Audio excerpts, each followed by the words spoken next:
Close your eyes. Now imagine you are sitting in a locker room, ready to play the biggest game of your life.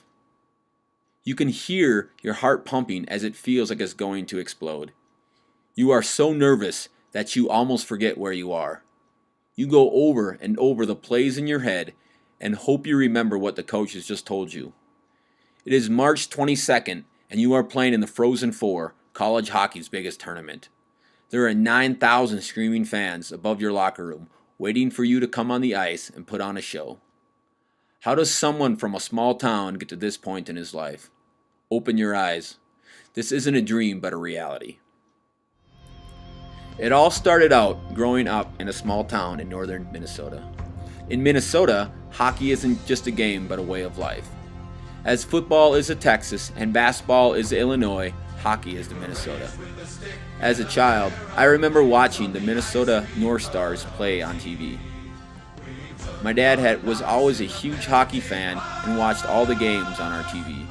This is what Renninger says first triggered situational interest phase begin for me. Watching the players from Minnesota created an interest to start playing hockey. By the age of 8, my parents put me in the community hockey program. I had learned to skate before that, so playing hockey with others came easily for me.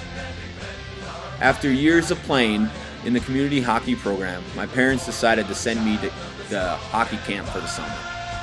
My dad's goal was for me to play hockey for the University of Minnesota.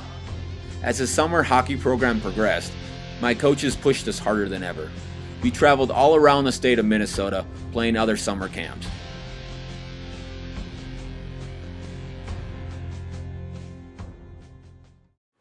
When I first started high school, the game of hockey changed drastically.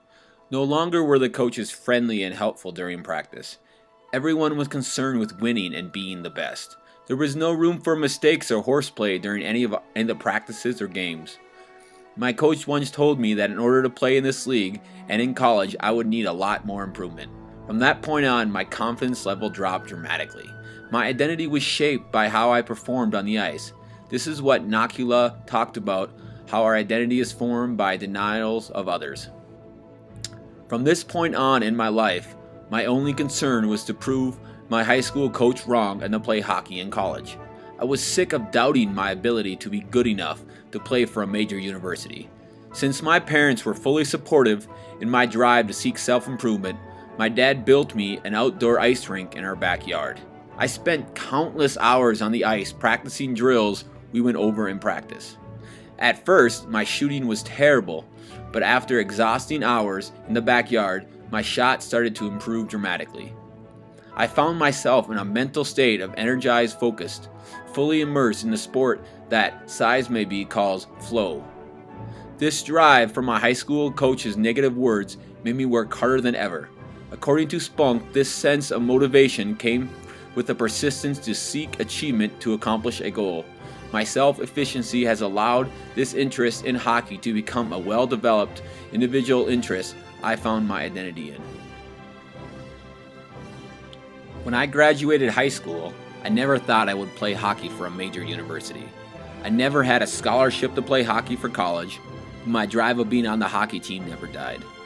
I worked and trained all summer long for tryouts in the fall, and with sheer determination and countless hours of practice, I made the freshman practice squad at the University of Minnesota. Again, this was a completely different style of hockey than high school, but I never gave up and always gave 110%. One day after practice, our head coach, Tony Johnson, came up to me and said that if I continue to work hard and push the other players, he could find a spot on the team for me next year. I was determined to fulfill my high school childhood desire to play hockey at the U of M. At the start of my sophomore year, my lifelong goal came true as I made the team and was finally able to start. That year, Minnesota went on to place third in the Frozen Four, college hockey's biggest tournament. According to Renninger, the negative self-efficiency can lead to lack of perseverance and success while pursuing an interest. Without the support of my parents and the drive from my former hockey coach, I would have never had a drive and determination to accomplish my goal. This helped me achieve what others can only imagine.